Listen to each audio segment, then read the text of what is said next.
शाहरुख खान, ये चेहरा जिसे आज शायद ही कोई ना पहचानता हो या जिसे कोई पहचान की ज़रूरत ही ना हो। ये जब 15 वर्ष के थे तो इनके पिताजी की डेथ हो गई थी। क्या तब उन्होंने सोचा था कि वो आज इस मुकाम पर होंगे? क्या आपके साथ ऐसा हादसे के बाद इस मुकाम पर पहुंचने का हौसला होता?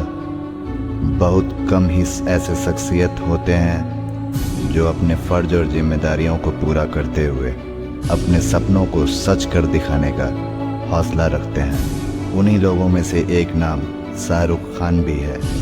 पर्दे पर हम इनका अलग अलग किरदार देखते आए हैं, लेकिन रियल लाइफ में इनकी किरदार इंस्पिरेशनल, प्रेरणादायक है। हमारी उलझी हुई ज़िंदगी में अगर कभी आगे बढ़ने का रास्ता ना मिल रहा हो तो किसी सक्सेसफुल इंसान की इंस्पिरेशनल स्टोरी या उस सक्सेसफुल इंसान के थॉट्स सुनकर और समझकर निश्चित ही हमें रास्ता और सफलता मिलेगी। आज हम यही समझने की कोशिश करेंगे कैसे शाहरुख खान ने अपने मुश्किल वक्त में भी कठिन कार्य करके, स्ट्रगल करके एक जुनून के साथ अपने मंजिल को हासिल किया। 15 वर्ष की उम्र में अपने पिता का साथ छूटने के बाद वह दिन को पढ़ाई और शाम को अपना रेस्टोरेंट संभाला करते थे।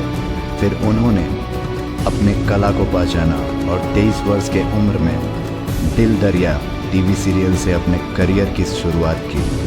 उनका मानना था कि बॉलीवुड में जाने से पहले उन्हें अपने पहचान और अपने एक्टिंग स्किल्स पर काम करने की ज़रूरत है। दिल दरिया, फौजी, सर्कस जैसे सीरियल्स से उन्होंने अपनी ऐसी पहचान बनाई कि बॉलीवुड के डायरेक्टर राज कंवर साहब ने शाहरुख खान को फिल्म दीवाना में अपना पहला मौका दिया।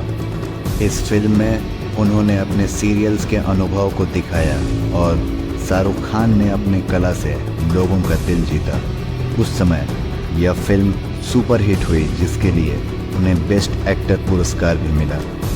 इसके बाद शाहरुख खान ने कभी पीछे मुड़कर नहीं देखा और वे लगातार सफलता की सीढ़ियों पर चढ़ते गए और आज वो बॉलीवुड के बादशाह हैं। ये जो कहानी आपने सुनी है दोस्तों, क्या आपको लगता है शाहरुख खान को शुरुआत से ही लगता था कि वो आज इतने बड़े स्टार बन जाएंगे? नहीं, उन्होंने पहले अपने पढ़ाई पर फोकस किया। बेशक वो पढ़ने में अच्छे थे। आपको क्या लगता है उन्होंने अपने पढ़ाई के बेसिस पे जॉब ट्राई नहीं किया होगा? जब वहाँ उन्हें असफलता मिली होगी तो दूसरे ऑप्शन में उन्हें अपना बिजनेस, जो कि एक रेस्टोरेंट के रूप में था, उन्होंने संभाला, लेकिन वहाँ भी मनचाही तरक्की नहीं मिली होगी। फिर उन्होंने ज़िंदगी का सबसे सही निर्णय लिया। उन्होंने अपने अंदर के कला, टैलेंट को पहचाना और एक्टिंग की दुनिया में कदम रखा। जो भी मेरे दोस्त ये वीडियो यहाँ तक देख रहे हैं, आप अपना विचार कमेंट में बताएं। जिसकी इतनी अच्छी नॉलेज हो, जिसके पास खुद का बिजनेस, रेस्टोरेंट हो, उसे क्या ज़रूरत है अपने कला को पहचान कर जीरो से शुरुआत करने की? जो अपने कला के बदौलत सफलता पाने की कोशिश करेगा मेरे दोस्त, फिर असीमित सफलताएं उसकी कदम चूमेंगी, क्योंकि हर इंसान विचित्र है और सब में एक विचित्र कला, टैलेंट है। ज़रूरत है उसे पहचानने की, ज़रूरत है उसे निखारने की, ज़रूरत है उसे संवारने की। 90% लोग गलती यहाँ करते हैं, या तो वो अपने टैलेंट, कला को पहचानते ही नहीं, और अगर पहचान भी लेते हैं तो बिना उसे निखारे उसके बुनियाद पर स्ट्रगल करना या काम करना शुरू कर देते हैं। शाहरुख खान ने 24 वर्ष के उम्र में अपने कला के बुनियाद पे पहला काम टीवी सीरियल में किया। क्या आपको नहीं लगता है कि उससे पहले अपने टैलेंट को, अपने कला को निखारने के लिए और बेहतर बनाने के लिए उन्होंने कुछ वक्त दिया होगा? जब उनकी पहली फिल्म दीवाना आई थी तो उनकी उम्र 27 वर्ष की थी। इसका मतलब बॉलीवुड में आने से पहले उन्होंने अपने टैलेंट को और बेहतर करने के लिए 4 वर्ष सीरियल में काम किया।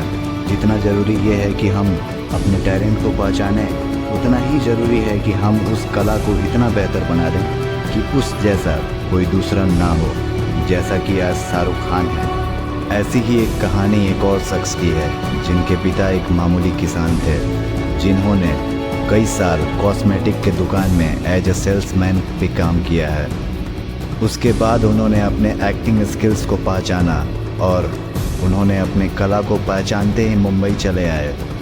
मुंबई आने के बाद उन्हें काफ़ी स्ट्रगल करना पड़ा। 10 साल तक उन्हें टीवी सीरियल्स और बॉलीवुड में कई छोटे रोल मिलते रहे, लेकिन एक दिन आया जब वो अपने कला में बेहतर हो गए और उन्हें एक रोल मिला गैंग ऑफ वासेपुर में, जिनका नाम नवाजुद्दीन सिद्दीकी है। इन्होंने गलती वहाँ की, अपने कला को पहचानते ही उसके बदौलत स्ट्रगल करना शुरू कर दिया और मुंबई चले आए। अगर आप अपने कला टैलेंट को पहचानने में कंफ्यूज हो रहे हैं या नहीं पहचान पा रहे हैं तो नेक्स्ट वीडियो मैं इसी टॉपिक के ऊपर रिलीज़ करूँगा। इसके लिए आप अपने इस चैनल को सब्सक्राइब करके रखें। अब हम SRK के कुछ वो थॉट्स सुनेंगे जो उन्होंने अपने सफल होने के बाद स्पीच में कहा है। तो जब मैं मुंबई आया, जैसे जवान लोगों के थॉट्स होते हैं कि मैं बहुत पैसे कमाऊंगा, बहुत नाम कमाऊंगा, बड़ा घर करूंगा, मेरे दिमाग में 2 मेन चीज़ें इन सब मटेरियल चीज़ों के पीछे थी। आज मेरे पास अल्लाह के फजल करम से सब है, लेकिन इन चीज़ों के पीछे, ये गाड़ी मांगने के पीछे, घर मांगने के पीछे, और मुझे लगता नहीं ये बुरा है। I think all of you should imagine all the good material things that you want, but behind them there were 2 good thoughts. One, मेरे माँ बाप की डेथ हो चुकी थी एंड मेरे दिल में एक ही अरमान था कि अगर मुझे कोई बड़ा फिल्म फेयर का जैसा अवार्ड मिले तो वो मैं अपनी माँ की याद में अर्पित कर सकूं। तो मैं सब जवान लोगों से कहूँगा कि जो भी चीज़ आप करेंगे उसको खुशी से करें और कहीं पे भी ये ना सोचें कि जो मैं करने जा रहा हूँ वो गलत है, बिकॉज ज़िंदगी जो है अंत उसका हमको भगवान ने लिख कर दिया हुआ है। तो जो भी फेलियर है या सक्सेस है, उससे आपका डर या उससे खुशी आपकी जो है, जब आपको मालूम है कि ज़िंदगी अंत ही होनी है, so none of it is going to be permanent. So if you fail once, don't worry, try again, learn from it. If you succeed once, don't become hot headed and big headed. जितने भी जवान पीढ़ी के लोग यहाँ पर हैं मेरे जैसे, जो 20-22 साल के हैं, उन सब से मैं यही गुजारिश करूँगा कि प्रैक्टिकल पर्पसफुलनेस, कि जो काम आप कर रहे हैं उसका कहीं ना कहीं नतीजा अंजाम मिलना बहुत ज़रूरी है। अगर आप 8 घंटे काम कर रहे हैं तो उसकी आपको तनख्वाह मिलनी चाहिए। अगर आप फिल्मों में काम कर रहे हैं तो आपको उसके लिए अवार्ड मिलना चाहिए। जो भी मटेरियल चीज़ आपके दिल में है उसकी आस्था, उसका दिमाग में, उसको हमेशा रखें। मैं कभी भी किसी बच्चे को ये नहीं कहूँगा कि सारी ज़िंदगी सोशल वर्क में गुजार दो, अच्छे काम करो, सिर्फ प्रेयर करो। No, I think you should go and get what you want in life, all the material things. You should have a big house for your family, you should have a good car for your elder parents, you should be able to educate your sister and your daughter to the best possible way that you can. Please do all that, but somewhere in your heart remember that each job that you do, जो भी कार्य आप करें, जो भी काम आप करें, उससे कहीं ना कहीं ह्यूमैनिटी का कुछ ना कुछ पॉजिटिव होना ज़रूरी है। जैसा मैं बता रहा था कि जब मैं सुबह उठता हूँ तो यही सोचता हूँ कि जो मैं करने जा रहा हूँ उसके अंदर कोई अच्छी बात है या नहीं। और मैं बहुत किताबें पढ़ता हूँ। As a matter of fact मेरे पास खुद कुछ 15 या 20 हज़ार किताबें मेरे पास घर में हैं और मैं हर वक्त और मैं दिन में 3 किताबें एक साथ पढ़ता हूँ। एक मैं अपनी गाड़ी में पढ़ता हूँ जब काम पर जा रहा होता हूँ, एक मैं सोने से पहले पढ़ता हूँ, और एक, आप ज़्यादा ना हंसे तो बताऊँ, बाथरूम में पढ़ता हूँ। सो आई रीड ऑल 3 बुक्स। और मैंने बहुत सारी सेल्फ हेल्प और सेल्फ रियलाइजेशन की किताबें भी पढ़ी हैं। जैसा मैंने कहा कि सुबह उठते ही अच्छी थॉट्स सोचो, इस किताब में 2-4 लाइनें और ऐसी हैं जो मुझे लगता है हमको सोचने पर मजबूर करती हैं। If you get up in the morning and if you think only good thoughts, किसी के लिए बुरा मत सोचो, सिर्फ अपना अच्छा सोचो। मैं बड़ा सेल्फिश आदमी हूँ और मैं बिलीव करता हूँ कि अगर दूसरों का सोचने का मौका ना मिले, अपने लिए भी सिर्फ अच्छी बात सोचो। ये मत सोचो कि दूसरा हार जाए, ये सोचो कि मैं कैसे जीतूँ। It's only a way that you can turn around the same thought, because as this book says, विश्व में किसी भी चीज के भौतिक निर्माण के लिए से पहले उसका विचारों में निर्माण होता है, which is true. I believe all things created in this world are created by our own thoughts.